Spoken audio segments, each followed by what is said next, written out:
எப்படி இருக்கீங்க? This is Sukanya. YouTube channel start பண்ணி என்னோட 35 days கம்ப்ளீட் ஆயிடுச்சு.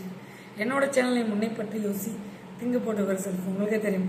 எந்த ஒரு ஸ்டார்ட் பண்ணாலும் this is my mom Padmavathi உங்களை நினச்சி ஸ்டார்ட் பண்ணும். இன்னைக்கு ரொம்ப ரொம்ப இம்பார்ட்டண்டான ஒரு பதிவு, கண்ட்ரோல் யுவர் செல்ஃப். ஸோ உங்கள் செல்ஃபை நீங்கள் கட்டுப்படுத்தி தான் கண்ட்ரோலாக இருக்கணும். சரிங்களா? நாம் நலமாக இருக்கிறதும் நலமுடன் இருப்பதும் கண்ட்ரோல் யுவர் செல்ஃப். உங்களை பற்றி யோசிங்க. ஸோ அதனால் உங்களோட செல்ஃப் கண்ட்ரோல் இருக்கு இல்லையா, அதை இழந்துடாதீங்க. உங்கள் கண்ட்ரோல் உங்கள் கையில் தான் இருக்குது. உங்கள் செல்ஃப் கண்ட்ரோல் யுவர் செல்ஃப் மறந்து விடாதீர்கள். வாழ்க்கையில் நாம் சிறு வயதிலிருந்து வாழ்ந்த வாழ்க்கையை யோசனை பண்ணி பார்க்கணும், கற்பனைப்படுத்தி பார்க்கணும், நிதானம் பண்ணி பார்க்கணும். நம்ம எப்படி கஷ்டப்பட்டு வளர்ந்தோம் வாழ்ந்தோம், நம்ம பேரண்ட்ஸ் எப்படி கஷ்டப்பட்டு நம்மளை வளர்த்தாங்க, அதை நினச்சி பார்க்கணும். சரிங்களா? அவங்களுக்கு நல்ல பேரை நம்ம எடுத்து கொடுக்கணும். நம்மளால் இன்னன்களை கொடுக்கக்கூடாது, நல்ல பாதையில் தான் போகணும். சரிங்களா? Control your self. உங்கள் செல்ஃபை நீங்கள் கண்ட்ரோல் பண்ணி நேர் பாதையில் போக நீங்கள் கரெக்டான ஒரு டிசிஷன் எடுத்திங்கன்னா உங்களை அசைக்க யாராலையும் முடியாது.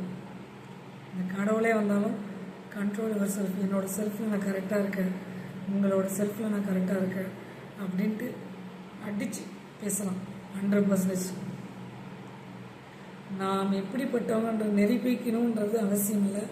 நம் மனசாட்சிக்கு நாம் கண்ட்ரோல் யுவர் செல்ஃப். உங்களுடைய இதுக்கு நீங்கள் கண்ட்ரோலாக இருந்தாலே போதும்.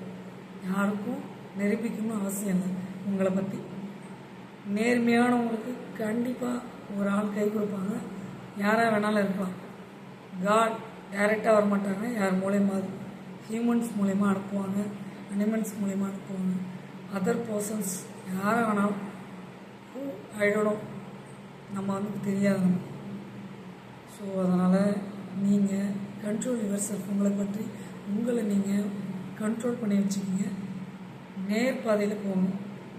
ஸோ அதனால் இந்த பதிவை பார்த்துட்டு ஒரு ஆள் செஞ்ச சொன்னாலும் ஐ எம் வெரி கிளாட், மகிழ்ச்சி. உன்னை பற்றி யோசி திங்க போட்டு யுவர் செல்ஃப். எந்த விஷயத்தை பேசினாலும் மிங்கிள் பண்ணி தான் பேசுவேன். டாபிக் ரிலேட்டடாக தான் பேசுவேன். அந்த ஸ்டோரியை சொல்லி எடுத்துக்காட்டாக உங்களுக்கு நான் சொல்கிறேன். அதனால் லைஃப்பில் பாதுகாப்பாக இருங்க. பாய் பாய். சீ லேட்டர். உங்கள் சுகன்யா. இந்த விஷயம் உங்களுக்கு பிடிச்சதுனா லைக் பண்ணி, ஷேர் பண்ணி, சப்ஸ்கிரைப் பண்ணி, பக்கத்தில் இருக்க பெல் பண்ணி கிளிக் பண்ணுங்கள். அப்போ தான் நாங்கள் போடுற ஒவ்வொரு வீடியோ நோட்டிஃபிகேஷன் ஆகும். பாய் பாய். சீ லேட்டர். உங்கள் சுகன்யா.